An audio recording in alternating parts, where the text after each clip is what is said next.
Patay na nga nakita ang 12 anyos nga babae nga naglutaw sa irrigation canal sa Barangay Tibalog, Santo Tomas, Davao del Norte. Ang suspect, silingan ra sa biktima. Ani report ni John D. Esteban.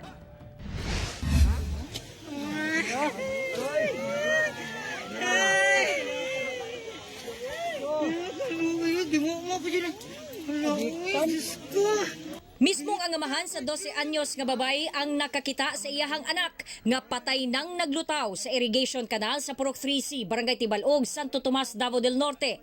Gihiktan pagyod ang mga tiil sa biktimang si Kimberly Labrador ug dunay mga samad ug bunog sa ulo niini.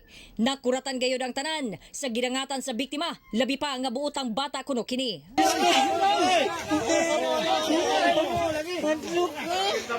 Sumala ni Police Major Frederick Deles ang hepe sa Santo Tomas Police Station. July 24 dihang gireport nga missing ang bata ug pagkaugma nakita na kining patay. Ang suspect silingan ra sa biktima nga giilang si Randy Labramonte, 45 anyos, kinsa mitago sa balay sa iyahang bayaw sa Purok 2A sa maong barangay human sa krimen. Sumala sa saksi, nakita pa ang suspect nga nagguyod og sako ug gituohang didto gisulod ang biktima una gilabay. Dihang nadakpan, nakuhaan sab ang suspect og pakete sa gituuhang shabu.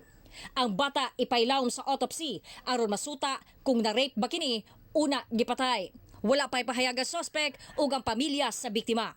Samtang hugot nga gikondena sa Santo Tomas LGU ang pagpatay sa biktima ug nakatakdang muhatag og tabang sa pamilya niini.